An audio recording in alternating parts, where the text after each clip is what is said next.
I'm Barbara. Welcome to Yes Spaces. Today we're going to make some paper feathers. This year I created a peacock themed tree as a gift for my mother to put in her entry hall. And I did not show step-by-step instructions about how to create the feathers because I was just making them up as I went along and creating them for effect. But I've gotten emails and questions from a number of you, so I want to show you how I created the feathers. First of all, start by finding some foam papers in peacock colors, a range of colors, not all one color. I also liked the idea of using something with a pattern. On the tree I used something with a more muted pattern than this, but I thought this would be fun to use on camera, and I don't think it's bad to have a pop of another color to give it a little bit of contrast on your final product. I created two shapes of peacock feathers. One is just your standard long and narrow.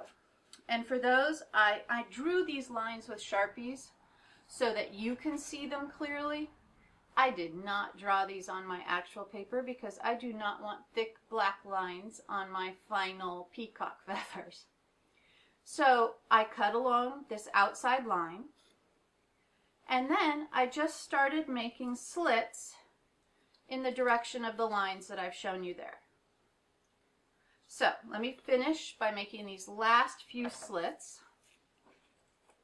Now you can see I have less than an inch, and I'm probably going to make 10 cuts. Lots and lots of cutting involved. You can actually invest in paper art scissors instead of using these lovely scissors with the broken handle from my daughter's 7th grade art project. Then you open them. Now I don't want the pink to actually be my front, so I'm going to fold these again. I like having the fold down the center because it gives you the vein of an actual feather. Now I like to go through and rough up. I curled them in, I curled them back. On the very end I used my thumbnail and curled them like you would a ribbon. I curled them both directions, up and down, so that they were nice and have some movement on them for when I put them on the tree. They don't just, those little slits and all that work I put in doesn't just disappear. I actually did try curling these with a pair of scissors and they ripped.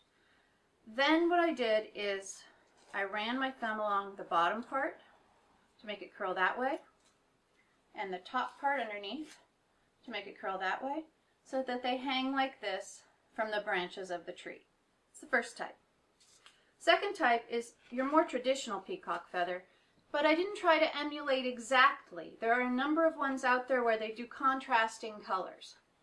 I'm showing you here the outline of how I cut it, and where it's dark black, I cut out the paper.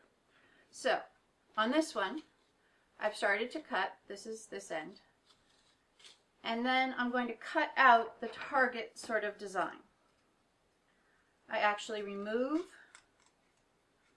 the center one, and then I can't cut, obviously, from side to side these radiating circles, because if I cut all the way through, there'll be nothing left to hold my thing together, and I'll just have a giant hole.